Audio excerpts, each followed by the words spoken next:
सत श्री अकाल, नमस्कार, आदाब दोस्तों। आप सभी का स्वागत है हमारे ऑनलाइन प्लेटफॉर्म गबर्स एजुकेशन पे। शुरुआत करते हैं आज के लेक्चर की। उससे पहले इंफॉर्मेशन दे दें, अगर आपने अभी तक हमारे यूट्यूब चैनल गबर्स एजुकेशन को सब्सक्राइब नहीं किया है तो सब्सक्राइब कर लीजिए, साथ में बेल आइकॉन दबा लेना ताकि कि हमारी आने वाली हर एक वीडियो आप तक सबसे पहले पहुंच सके। इसके अलावा आप इंस्टाग्राम, टेलीग्राम और व्हाट्सएप पे इस नंबर पे हमारे साथ जुड़ सकते हैं। शुरुआत करते हैं आज के क्वेश्चन की। सबसे पहला क्वेश्चन है, the term double fault is related with. Double fault जो टर्म है वो कौन सी गेम के साथ रिलेटेड है? ऑप्शंस हैं ब्रिज, गोल्फ, क्रिकेट या फिर लॉन टेनिस। सही आंसर है लॉन टेनिस। डबल फॉल्ट होता क्या है? जिसको प्ले पे हमें सर्विस करवानी होती है, आपने देखा होगा लॉन टेनिस, अगर आपने कभी भी वीडियो देखी है सर्विस करवाते हुए, तो दो बॉल्स उनको दी जाती हैं। एक बॉल वो पॉकेट में डाल लेते हैं, एक हाथ में रखते हैं। तो जब पहले फर्स्ट सर्विस करवाते हैं, अगर उन्होंने फर्स्ट सर्विस करवाई है, वो नेट में लग गई या फिर जो एरिया है, सर्विस का एरिया है, उससे बाहर जाती है, फाउल होता है, तो वो फर्स्ट फाउल है। उसके बाद वो दूसरी बॉल के साथ फिर से सर्विस करवाएंगे, अगर वो भी फाउल होता है तो उसको क्या बोला जाता है? Double fault. नेक्स्ट क्वेश्चन है, which of the following vitamin is water soluble. Vitamin को दो कैटेगरी में बांटा जाता है, कौन कौन सी? Water soluble and fat soluble. पूछ क्या रहे हैं? वाटर सोलेबल कौन से? वाटर सोलेबल कौन से होते हैं? जो पानी में घुलनशील होते हैं, पानी में घुलते हैं, उनको बोलते हैं वाटर सोलेबल। ऑप्शंस हैं C and B complex, D and K complex, A and D complex या फिर B I and B S complex. सही आंसर है C and B complex. B and C जो विटामिन है, ये दोनों वाटर में घुलने वाले विटामिन होते हैं, तो इनको बोला जाता है वाटर सोलेबल। बाकी जो बचे ए, डी, ई, के, वो चारों के चारों कौन से हैं? फैट सोलेबल है। तो क्वेश्चन ये भी आ सकता है कि फैट सोलेबल कौन से विटामिन है? तो यहाँ पे दे रखे हैं बी, सी, और इस साइड ए, डी, ई और के। नेक्स्ट क्वेश्चन है, total number of vitamin required by human body. Human body को कितने नंबर्स ऑफ विटामिन की रिक्वायरमेंट होती है, ज़रूरत होती है कितने विटामिन की? ऑप्शंस हैं 10, 11, 12 या 13। सही है 13। कौन कौन से विटामिन होते हैं? तो विटामिन ए है, विटामिन डी, ई और के, ये चारों कौन से हो गए? Fat soluble. अब आगे वाटर सोलेबल। बी कॉम्प्लेक्स है, तो बी के 8 पार्ट है, कौन कौन से? B1, B2, B3, B5, B6, 7, 9, 10, 12 और विटामिन सी। इनके अब जो नाम है, केमिकल नेम है, ये आप जरूर याद रखना। एक को क्या बोला जाता है? रेशनल या रेटिनॉल भी कई बोलते हैं, कई रेशनल बोलते हैं। विटामिन डी कैल्सीफ्रोल, विटामिन ई टेकोफ्रोल, उसके बाद फेलोक्विनोन, B1 thiamine, B2 riboflavin, B3 niacin, उसके बाद B5 pantothenic acid, B6 pyridoxine, B7 biotin, B9 folic acid और B12 कोबलामाइन और विटामिन सी एस्कॉर्बिक एसिड। तो ये सारे नाम है जो इनको भी याद रखना है। इनके ऊपर भी क्वेश्चन जो बहुत बार आते हैं, टीजीटी और पीईटी, टीजीटी लेवल में ऐसे क्वेश्चन बहुत आते हैं। इंफॉर्मेशन जी, अगर आप पीएस टेट की तैयारी कर रहे हो, पंजाब के टेट की तैयारी कर रहे हो फिजिकल के लिए, तो हमारा बैच है जो चल रहा है। अगर आप हमें ज्वाइन करना चाहते हैं तो इन नंबर पे आप हमारा बैच ज्वाइन कर सकते हो। इसमें आपको लाइव क्लासेस मिलेंगी, उसके बाद हमारी एप्लीकेशन पे ही आपको रिकॉर्डेड क्लासेस का एक्सेस मिलेगा, पीडीएफ आपको मिलेंगी, मटेरियल मिलेगा, डेली क्लासेस मिलेंगी, डॉट सेशन मिलेगा, मॉक टेस्ट मिलेंगे। आगे चलते हैं जी। नेक्स्ट क्वेश्चन है, which Indian won the first French open title. किस इंडियन ने पहली बार फ्रेंच ओपन टाइटल है जो वो जीता था? बात किसकी हो रही है? लॉन टेनिस के हो रही है, फ्रेंच ओपन की हो रही है। ऑप्शंस हैं लेंडर पेस, सानिया मिर्जा, विजय अमृतराज या फिर महेश भूपति। सही आंसर है महेश भूपति। महेश भूपति ने इन्होंने 1997 महेश भूपति ने इन्होंने 1997 में फ्रेंच ओपन जीता था, बट इन्होंने किस में जीता था? इन्होंने जीता था डबल में, मिक्स डबल में। मिक्स डबल में इन्होंने 1997 में फ्रेंच ओपन जो टाइटल है वो जीता था। नेक्स्ट क्वेश्चन है, role of action is to carry the impulse. Action है जो वो कैरी करता है इम्पल्स को, उसमें क्या रोल है उसका? ऑप्शंस हैं away from the nerve, towards the brain, towards the heart या फिर टूवर्ड्स द नर्व सेल।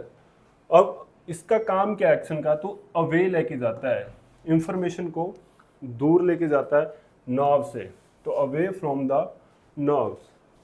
ये न्यूरॉन है, इसमें क्या है ये वाला है जो एरिया, ये एक्शन है, और ये जो है इसको बोलते हैं एक्शन टर्मिनल, और इस साइड ये वाला है जो एरिया इसको बोलते हैं डेंड्राइट्स।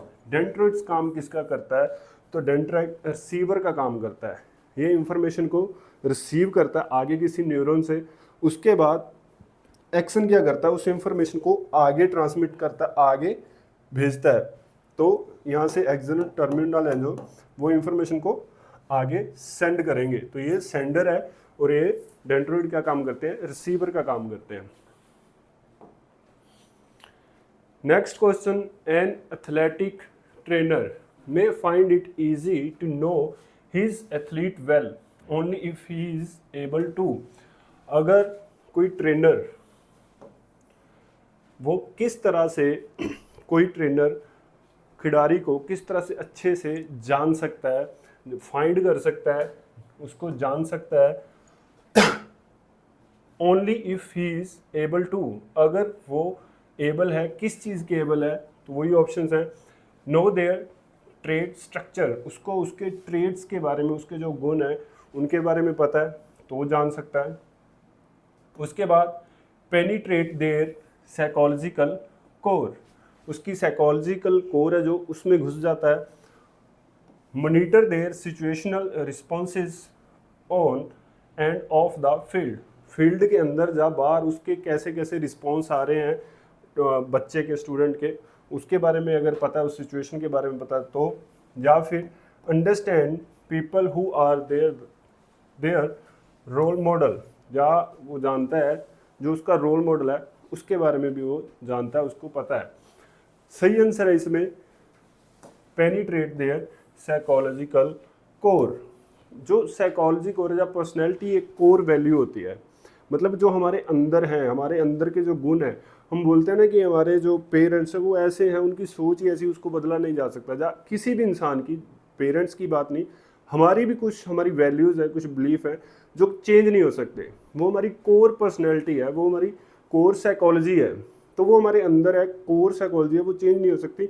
अगर वहाँ तक कोई इंसान हमें समझता है तो वो हमें बहुत अच्छे से समझ सकता है, क्योंकि वो हमारी कोर को समझ रहा है, हमारी साइकोलॉजिकल कोर है जो उसको समझ रहा है वो। नेक्स्ट क्वेश्चन है, number of flights in 110 metre hurdle race is. 110 metre की हडल है जो, उसमें फ्लाइट्स कितनी है? फ्लाइट्स मतलब अगर कहीं पे हडल है, हडल से ऊपर से निकल के जाएंगे तो फ्लाइट्स ही हो गई, तो पूछने का मतलब वही है कि हडल्स कितनी है। अब 110 मीटर है जो हडल है, ये होता किसके लिए? ये होता है बॉयज़ के लिए। गर्ल्स के लिए कितनी है? 100 मीटर हडल होती हैं, बॉयज़ के लिए 110 मीटर हडल होती हैं। अब कितनी हडल होती हैं 110 में? ऑप्शंस हैं 8, 9, 10 या 11। सही आंसर है 10। कितनी हडल होती हैं? 10 होती हैं। अब इसमें और कैसे कैसे क्वेश्चन आ सकते हैं, जैसे कि 110 मीटर हडल है मेल के लिए, तो इसमें क्वेश्चन आ सकता है कि स्टार्टिंग लेन से, जो स्टार्टिंग लाइन होती है, स्टार्टिंग लाइन से पहली जो हडल आएंगी वो कितनी दूरी पे आएंगी, कितने डिस्टेंस पे आएंगी? तो वो होती हैं 13.72 मीटर। उसके बाद ये भी पूछा जा सकता है कि फर्स्ट हडल से सेकंड हडल, एक हडल से दूसरी हडल का जो डिस्टेंस है वो कितना होता है? तो वो होता है 9.14 मीटर। ये भी पूछ सकते हैं कि लास्ट हडल है जो एंड लाइन से कितनी दूर होती है? तो वो होती है 14.02 मीटर। ऐसे ही फीमेल के लिए कितना होता है? फर्स्ट जो हडल रहेगी, फर्स्ट हडल कितनी रहेगी? 13 मीटर। उसके बाद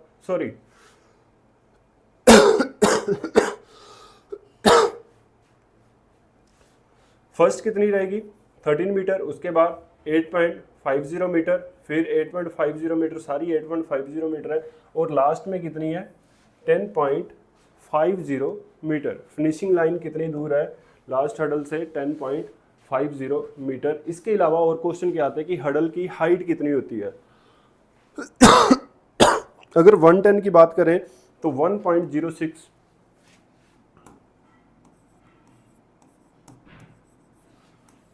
110 में मैन के लिए कितनी होती है 1.067 होती है, और अगर 100 मीटर की बात करें तो 0.84। वोमेन के लिए कितनी होती है 0.84 मीटर होती है।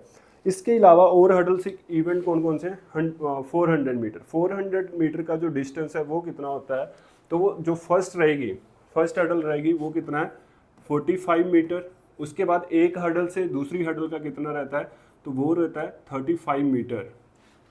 और लास्ट जो फिनिशिंग वाली रहती है हडल वो कितनी होती है लास्ट एंड लाइन से, वो होती है 40 मीटर। तो इनको भी याद कर लेना। ये 400 मीटर का, ये गर्ल्स और मेल और फीमेल दोनों के लिए सेम है।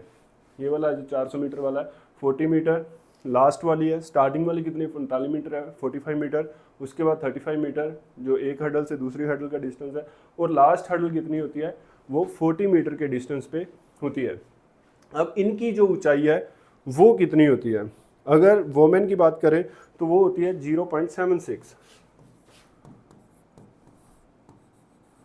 0.76 मीटर हाइट होती है हडल की 400 मीटर में, किसमें वोमेन वाले में। अगर मेन की बात करें तो वो होती है 0.914, मतलब कि एक जार्ड 1 जार्ड एक गज की जो है ऊंचाई होती है 0.914 मीटर मेन 400 मीटर हडल के लिए। नेक्स्ट क्वेश्चन है the water balance of the body is maintained by. जो वाटर बैलेंस है हमारी बॉडी का वो किसके द्वारा मेंटेन किया जाता है, कौन सा ऑर्गन्स है। ऑप्शंस है गॉल ब्लैडर, किडनी, लीवर या फिर हार्ट। सही ऑप्शन है बी ऑप्शन किडनी। किडनी जो हमारा ब्लड है उसको प्योरीफाई करती है, जो भी उसमें वाटर होता है, जो भी हम पानी पीते हैं बाद में मल त्याग करते हैं, पेशाब करते हैं, यूरिन है, वो कौन निकाल रहा है, तो वो निकाल रहा है किडनी। इसके अलावा गॉल ब्लैडर क्या करता है, गॉल ब्लैडर लीवर के साथ जुड़ा हुआ होता है, और लीवर में जो बाइल होता है, बाइल जूस होता है, वो सीक्रेट किस में करता है गॉल ब्लैडर में, और ये उसको स्टोर करके रखता है। जब भी हम खाना खाते हैं तो उसमें उसको बाद में सीक्रेट करता है, छोड़ता है। Next question, shoulder dislocation injuries are commonly associated with. Shoulder dislocation है जो इंजरी, वो कौन सी गेम के साथ एसोसिएट है, कि मोस्टली ज़्यादातर इंजरी जो शोल्डर की है वो कौन सी गेम में होती है। ऑप्शंस हैं रोइंग, बास्केटबॉल, वॉलीबॉल या जुडो। सही आंसर है जुडो। जुडो गेम में क्या होता है, थ्रो होता है, थ्रो करना है, पटकना है नीचे पकड़ के, उसकी ड्रेस से पकड़ के उसको, जो भी टेक्निक है स्किल्स है उसका यूज़ करके नीचे फेंकना है, उसके स्कोर है। तो इसमें क्या होता है जब गिरते हैं तो ज़्यादातर क्या होता है, गिरते हैं तो दबाव किस पे पड़ता है, शोल्डर पे, जिसकी वजह से शोल्डर का डिसलोकेशन है ज़्यादातर मोस्टली इसमें होने के चांसेस रहते हैं। डिसलोकेशन होता क्या है, जैसे कि मान लीजिए नॉर्मल है, इस जगह के ऊपर जो कैविटी है उस कैविटी के ऊपर ही हमारी जो हड्डी है वो बिल्कुल प्रॉपर लगी हुई है, टिकी हुई है। अगर वो शोल्डर है जो वो अपने जॉइंट से निकल के वो हड्डी कहीं साइड में चली जाएगी तो उसको क्या बोलेंगे, डिसलोकेशन बोलेंगे। नेक्स्ट क्वेश्चन है isokinetic method for the development of strength was first introduced by. Isokinetic method है जो ये किसके द्वारा डेवलप किया गया था, किसके द्वारा दिया गया था। ऑप्शंस हैं गैंडलेच, जे पेरिन, हेडिंगन एंड मोलर और नन ऑफ दीज। सही आंसर है जे पेरिन। जे पेरिन के द्वारा आइसोकाइनेटिक जो मेथड है ये दिया गया था। आइसोकाइनेटिक हमने किए हैं ना कंट्रैक्शंस में, आइसोमेट्रिक, आइसोटोनिक, आइसोकाइनेटिक सेम वही है, आइसोकाइनेटिक वही है, बट इसके में मेथड है तो ये मेथड यूज़ किसके लिए होता है? ये होता है स्ट्रेंथ को बढ़ाने के लिए। होता क्या है इसमें? इसमें जो हमारी स्पीड है वो कांस्टेंट रहेगी, सेम स्पीड रहेगी।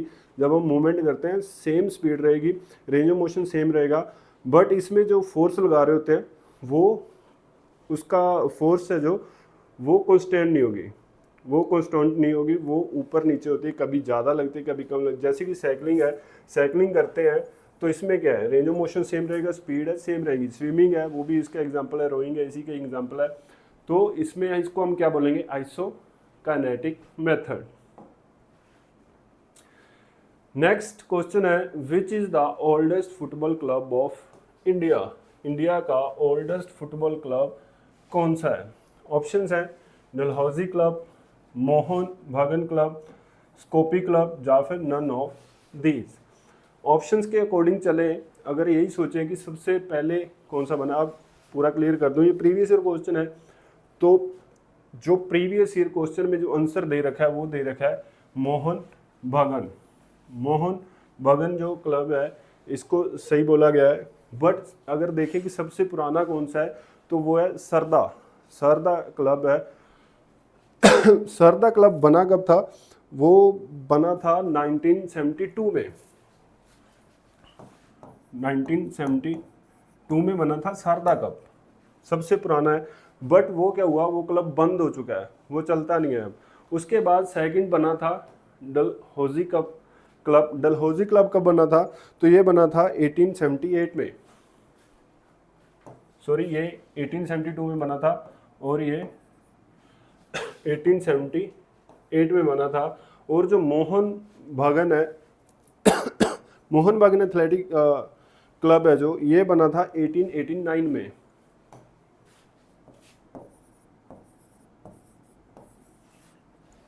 अब देखा जाए सबसे पहले कौन सा बना? शारदा फुटबॉल क्लब 1872 में, फिर डलहौजी और उसके बाद मोहन। बट इसमें ऑप्शन में इन्होंने मोहन को सही दिया है, बिकॉज क्योंकि मोहन ऐसा क्लब है जो अभी भी चल रहा है, अभी भी ऑपरेशनल है, अभी भी चल रहा है। बाकी क्लब मोस्टली जो पुराने क्लब है, बहुत ज़्यादा पुराने क्लब हैं, वो बंद हो गए हैं।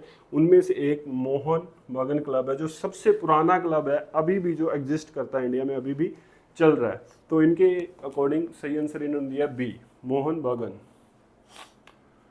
नेक्स्ट क्वेश्चन है what was the punishment given to the cheaters in the Asian Olympic? Asian Olympic में अगर कोई चीट करता था तो उसको पनिशमेंट क्या दी जाती थी? आंसर ऑप्शंस हैं दे यूज टू बी हैंग्ड, उसको लटका दिया जाता है, फांसी दे दी जाती है। They use to be drown, डुबा दिया जाता है। They use to be beaten with the hunter, चामुक के साथ उसको मारा जाता है, हंटर के साथ।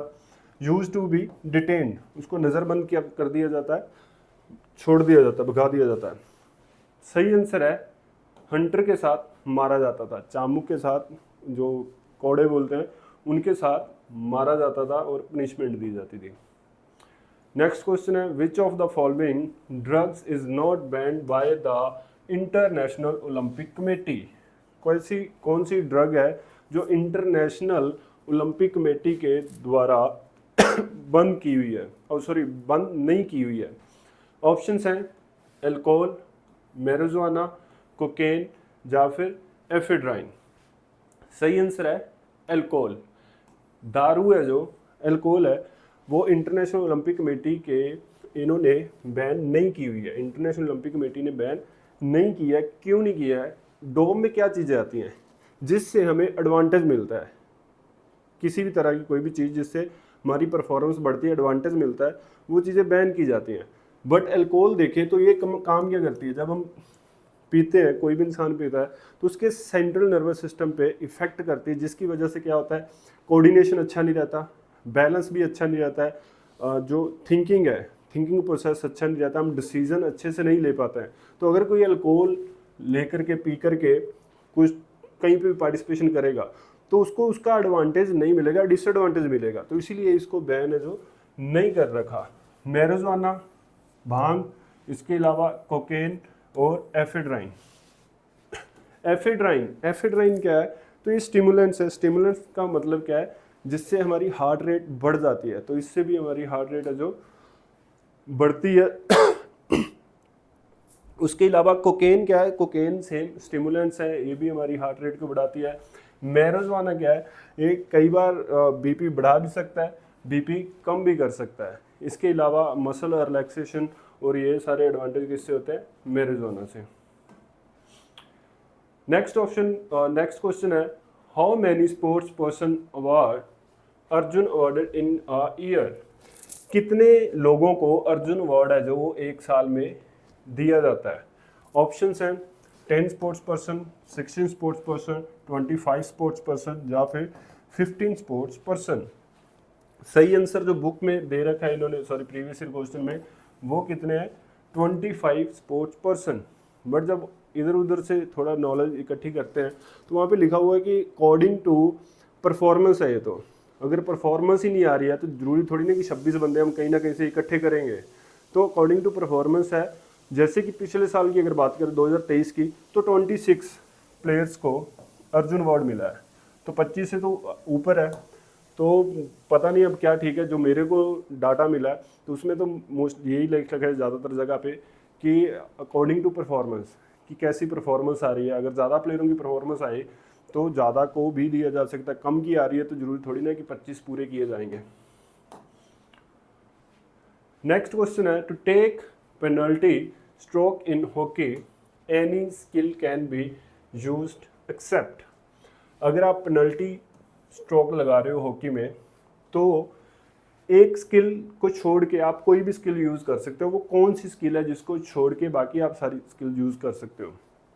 ऑप्शंस हैं पुश, फ्लिक, स्कूप या हिट। अब ये भी याद रखना कि ये चारों टर्म किस में आती हैं, हॉकी में आती हैं। ऐसे ही पूछ लेते हैं कि फ्लिक है जो टर्म किस में आती है, स्कूप किस में आती है। ये चारों की चारों टर्म है जो हॉकी की टर्म है। Push, flick, scoop and hit. सही आंसर है डी आंसर। हिट हम नहीं लगा सकते। जब भी पेनल्टी स्ट्रोक लगाते हैं तो हम हिट नहीं कर सकते। हम पुश कर सकते हैं, फ्लिक कर सकते हैं, स्कूप कर सकते हैं, बट हिट नहीं कर सकते हैं। नेक्स्ट क्वेश्चन है, fat is reduced by which pranayama.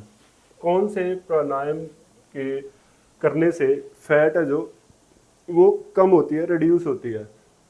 Options है निधि शोधन प्राणायाम, भस्त्रिका प्राणायाम, शीतकारी प्राणायाम एंड कपालभाति प्राणायाम। सही आंसर है बी आंसर, भस्त्रिका प्राणायाम। भस्त्रिका प्राणायाम होता क्या है, इसमें फोर्सफुली सांस लेनी है और फोर्सफुली ही सांस छोड़नी होती है। दोनों ही सांस लेना, इनहेलेशन एंड एक्सलेशन, दोनों ही फोर्सफुली करने होते हैं। इससे क्या होता है, हमारा जो मेटाबॉलिक रेट है वो फास्ट होती है, और मेटाबॉलिक रेट अगर फास्ट होगी तो फैट है वो ज़्यादा जल्दी हमारी बॉडी यूज़ करेगी और अच्छे से यूज़ करेगी। नेक्स्ट क्वेश्चन है, who was the first youngest lady who cross the English channel. English channel है जो एक देश दूसरे देश से जब जुड़ना, तो बीच में एक समुंदर है, उस समुंदर को नाम दिया हुआ है इंग्लिश चैनल, क्योंकि ये इंग्लैंड के साथ है तो इसको नाम है इंग्लिश चैनल। पूछ रहे हैं कि कौन सी यंगेस्ट लेडी जिसने इंग्लिश चैनल पार किया अभी तक। ऑप्शंस हैं रूपाली रामदास, पाली उमरीगर, ज्योति या फिर रंजना सेन। सही आंसर है रूपाली रामदास। इन्होंने 12 साल की एज में, कितनी एज थी इनकी, 12 साल, 12 साल की उम्र में इन्होंने इंग्लिश चैनल है उसको क्रॉस किया था। इसके अलावा इन्होंने किया कब तक, अगर ऐसा कोई क्वेश्चन आ जाए तो 1994 में, 1994 में इन्होंने क्रॉस किया था और इनकी टाइमिंग थी 16 और 16 घंटे और सम मिनट भी थे कुछ, मेरे को अभी याद नहीं आ रहे हैं। 16 घंटे में भी 7 मिनट थे, 7 मिनट, 16 घंटे 7 मिनट में इन्होंने इंग्लिश चैनल है जो वो क्रॉस किया था। नेक्स्ट क्वेश्चन है, the symbol of 2000 Olympic games was. 2000 Olympic game हुई कहाँ पे थी, तो सिडनी में, ऑस्ट्रेलिया में हुई थी। उसका सिंबल क्या था, सिंबल पूछ रहे हैं। ऑप्शन है बुकी, बूमरैंग, क्रॉन्स या फिर कंगारू। सही आंसर है बूमरैंग। बूमरैंग है जो वो इसका सिंबल था। बूमरैंग है क्या, ऐसी एक लकड़ी आपने देखी होगी जिसको फेंकते हैं, वो फिर वापस ही घूम के बायोमैकेनिकली ऐसा उसको फेंका जाता है ऐसे एंगल पे कि वो वापस घूम के आप ही की डायरेक्शन पे आ जाती है, तो उसको बोलते हैं बूमरैंग। तो बूमरैंग है, ये सिंबल यूज किया गया था किसमें, 2000 ओलंपिक गेम में। Which of the following is the basic unit of muscle, muscle की बेसिक यूनिट कौन सी है? ऑप्शंस हैं cells, nucleus, myofibril, both cell and nucleus. सही आंसर है मायोफिब्रल्स। अगर आपने माइक्रो स्ट्रक्चर किया है मसल्स का, स्केलेटल मसल का, तो है क्या, मसल में क्या क्या होता है, एक मसल है उसका पूरे मसल का एक बंडल है, ठीक है। इसमें एपिमेजियम, पेरीमेजियम, एंडोमेजियम, ये 3 लेयर होती हैं। सबसे पहले इसको पूरे बंडल को, पूरे मसल को इन्होंने क्या किया होता है, बांध रखा होता है। उसके बाद इनके अंदर बंडल होते हैं। बंडल किसके हैं, सेल्स के बंडल हैं, आगे और छोटे, उनको बंडल्स को क्या बोला जाता है, फेसिकल्स बोला जाता है। उसके अंदर क्या होता है, फिर सेल है, सेल के अंदर आगे क्या होते हैं, मायो फाइबर होते हैं, मायो फिलामेंट जिनको बोलते हैं, मायो फेब्रल बोलते हैं। और वो होते कौन से हैं, क्या नाम है उनका, वो होते हैं एक्टिन एंड मायोसिन। यहाँ पे ये दिखा रखे हैं thick filament and thin filament. ये वाले हैं मायोसिन और ये है एक्टिन। एक्टिन को ही थिन बोला जाता है, मायोसिन को ही थिक बोला जाता है, क्योंकि ये थिक होते हैं, ये थिक है। और ये लाइट बैंड भी इनको बोला जाता है थिन को, क्योंकि ये लाइट होते हैं, ठीक है, पतले होते हैं इसीलिए थिन बोला जाता है। ये मोटे होते हैं, थिक बोलते हैं, इनको मायोसिन बोलते हैं, इनको एक्टिन बोलते हैं। तो ये क्या है, हमारे मायोफिब्रल्स हैं। नेक्स्ट क्वेश्चन है, in which year the national anthem of India was played for the first time in Olympic. Olympic में पहली बार इंडिया का राष्ट्रीय गान है वो कब बोला गया था, गाया गया था? ऑप्शंस हैं 1948, 1952, 1928, 1932। सही आंसर है 1948, क्योंकि 1947 में हमारा देश आज़ाद हुआ था, तो उसके नेक्स्ट ईयर 1948 में गोल्ड किसका आया था, तो हॉकी में गोल्ड आया था इंडिया का, तो तब हमारा राष्ट्रीय गान बजाया गया था। नेक्स्ट है वर्ल्ड खो, जो खो वर्ड है, in the game of kho kho is derived from which language, कौन सी लैंग्वेज से खो खो वर्ड है लिया गया? ऑप्शंस हैं हरियाणवी, बंगाली, सिंधी और मराठी। सही आंसर है मराठी। मराठी लैंग्वेज कहाँ की है, महाराष्ट्र की। तो महाराष्ट्र की लैंग्वेज मराठी से खो खो वर्ड है जो लिया गया था। इसमें जो बंगाली है, बंगाली में इसको बोला जाता है चियान चियान, चान चियान चियान, ऐसे करके इसको बोला जाता है बंगाली में खो खो को। नेक्स्ट क्वेश्चन है, natural motivation is also known as, natural motivation को और क्या कहा जाता है? ऑप्शंस हैं intrinsic, extrinsic, self actualisation, self assertion. तो इंट्रिंसिक मोटिवेशन, सही ऑप्शन क्या है, इंट्रिंसिक मोटिवेशन। मोटिवेशन कितने टाइप का होता है, 2 टाइप का होता है, intrinsic motivation and extrinsic motivation. Intrinsic motivation कौन सा होता है, आंतरिक मोटिवेशन, जो हमें अंदर से मिलता है हमारी खुशी के लिए। इंट्रिंसिक कौन सा है, पर्पज़ के लिए हम काम कर रहे हैं, किसी पर्पज़ के लिए, इंटरेस्ट के लिए, हमारा इंटरेस्ट है तभी हम काम कर रहे हैं, मास्टरी के लिए, क्रियोसिटी है, कुछ सीखने की क्रियोसिटी है तो इसलिए सीख रहे हैं जो वो काम कर रहे हैं, प्राइड के लिए। तो ये सब क्या है, अपनी मर्जी से हम कर रहे हैं, तो ये क्या है, इंट्रिंसिक मोटिवेशन है। इसी को क्या बोला जाता है, नेचुरल मोटिवेशन। दूसरा टाइप कौन सा है, वो है एक्सट्रिंसिक, जो बाहरी चीज़ों की वजह से हम मोटिवेशन हम में आता है, तो उसको बोलते हैं एक्सट्रिंसिक। जैसे कि ग्रेड्स के लिए पढ़ते हैं, पॉइंट्स के लिए, पैसे के लिए खेल रहे हो, करियर के लिए खेल रहे हो कि मेरा करियर बन जाएगा, या करियर के लिए पढ़ रहे हो कि मैंने करियर बनाना है, एग्जाम्स के लिए पढ़ रहे हो, तो ये सब क्या है, ये सब एक्सट्रिंसिक है। अगर आप खेल रहे हो कि आपको पैसा मिलेगा तो वो क्या है, एक्सट्रिंसिक है। अगर आपको मज़ा आ रहा है खेलने में, आपकी संतुष्टि हो रही है, आप खुश हो रहे हो खेल के, तो वो क्या है, वो इंट्रिंसिक है। आपको कुछ नहीं चाहिए, आपको पैसा नहीं चाहिए, दौलत नहीं चाहिए, कुछ नहीं चाहिए, आपको बस मज़ा आ रहा है खेल के, आप खुश हो रहे हो, तो वो क्या है, वो इंट्रिंसिक मोटिवेशन है। नेक्स्ट क्वेश्चन है, the training method to increase strength is called. Training method जो कि हमारी स्ट्रेंथ को बढ़ाता है, तो उसको वो कौन सा इनमें से? ऑप्शंस हैं ब्लास्टिक मेथड, फार्टलेक मेथड, प्लायोमेट्रिक मेथड या फिर रेपिटेशन मेथड। सही आंसर है प्लायोमेट्रिक मेथड। अब प्लायोमेट्रिक है क्या? प्लायोमेट्रिक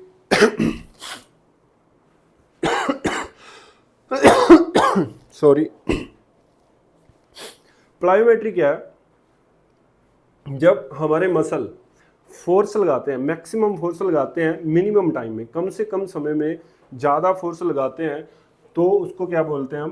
प्लायोमेट्रिक बोलते हैं। जैसे कि अगर आपने जंप करना है, वर्टिकल जंप करना है, आप थोड़ा नीचे गए, आपने फोर्स लगाई, तो वो क्या है? वो हमारा प्लायोमेट्रिक है। वर्टिकल जंप कर रहे हो, टक जंप कर रहे हो, और भी कितने भी टाइप के जो जंप हैं, वो सब किस में आएंगे? प्लायोमेट्रिक में आएंगे। आप सीढ़ियों पे जो करते हैं, हम सीढ़ियाँ लगाते हैं, तो सीढ़ियाँ जो है वो भी क्या है? किसका पार्ट है? प्लायोमेट्रिक है। अगर आप पुशअप कर रहे हो, पुशअप आप उसमें वेरिएबल चेंज कर रहे हो, क्या कर रहे हो? आप क्लैप के साथ पुशअप कर रहे हो, तो वो भी क्या हो जाएगा? प्लायोमेट्रिक का ही पार्ट हो जाएगा। इससे होगा क्या? प्लायोमेट्रिक मेथड से क्या होता है? स्ट्रेंथ भी हमारी 3 तरह की है, मैक्सिमम स्ट्रेंथ है, स्ट्रेंथ एंडोरेंस है, और एक्सप्लोजिव स्ट्रेंथ है। तो ये किसको बढ़ाएगा? एक्सप्लोजिव स्ट्रेंथ को। प्लायोमेट्रिक मेथड किसके लिए, कौन सी स्ट्रेंथ के लिए बेस्ट है? अगर ऐसा कोई पूछ ले तो किसके लिए है? एक्सप्लोजिव स्ट्रेंथ के लिए। इसके अलावा अगर ब्लास्टिक मेथड, ब्लास्टिक मेथड किसके लिए है? फ्लेक्सिबिलिटी के लिए होता है। फ्लेक्सिबिलिटी इंक्रीज करने के लिए ब्लास्टिक मेथड यूज किया जाता है। फार्टलेक मेथड लास्ट क्लास में भी हम बात की थी हमने, इंडोरेंस के लिए होता है। रेपिटेशन मेथड लास्ट क्लास में बात कर चुके हैं। रेपिटेशन मेथड किस चीज़ के लिए होता है? स्पीड के लिए होता है, जिसमें हम रेपिटेशन लगा रहे हैं, बार बार सेम चीज़ को रिपीट कर रहे हैं, बट इसमें रिकवरी क्या होगी? कंप्लीट रिकवरी होगी। नेक्स्ट क्वेश्चन है, how many fouls committed by a basketball player shall leave the game immediately. कितने फॉल अगर किसी एक बास्केटबॉल प्लेयर के पास कितने फॉल होंगे, तो वो प्लेयर है जो इमीडिएटली उसी समय तुरंत बाहर चला जाएगा मैच से। ऑप्शंस हैं 2, 3, 5 या 6।